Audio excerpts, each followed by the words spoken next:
बघा, ही आयशर गाडी आहे. तिला 3 महिने झालेले आहेत. 2 बराचची गाडी आहे. 2095 आयशर LPD.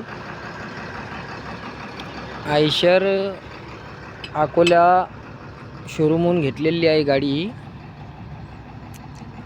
हिला 3 महिने गाडीला झालेले आहेत आणि आम्हाला शोरूमची कोणती सर्व्हिस मिळत नसल्यामुळे आम्ही आमच्या स्वखुशीनं मेकॅनिकल बोलवलं आहे आणि क्लच पेट तुटलेली होती गाडीची, तर आम्हाला शोरूमवाल्यांनी वॉरंटीमध्ये दिलेली नाही आणि अकोला शोरूमची कोणती सर्व्हिस मिळत नाही.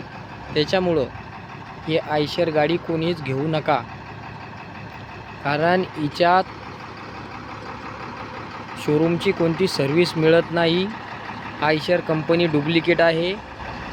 गाडीला कोणती सर्व्हिस देत नाही. गाडी वॉरंटीमध्ये आहे. 1 वर्ष वॉरंटी आहे गाडीची.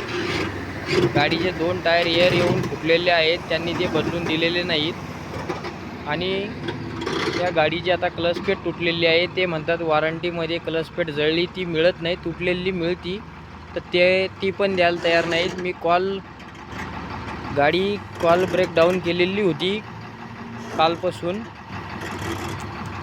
आजची तारीख आता 25 आहे. 25 मे 2026 आहे. गाडी 24 मे 2025 पासून एका जागेवर उभी आहे. हे सांगतात येतो अजून आत्तापर्यंत पण आले नाहीत आणि जालन्यावाले पण म्हणतात की गाडीला 30 ते 40 हजार रुपये खर्च येईल.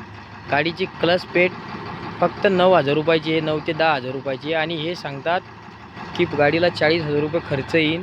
आम्हाला या गाडीची कोणती सर्व्हिस मिळत नाही. गाडी वॉरंटीमध्ये आहे. 1 वर्ष वॉरंटी आहे गाडीची. त्याच्यामुळे ही गाडी कोणीच घेऊ नका. या गाडीमध्ये खूप अडचणी आहेत. ही गाडी कोणीच घेऊ नका. धन्यवाद मित्रांनो.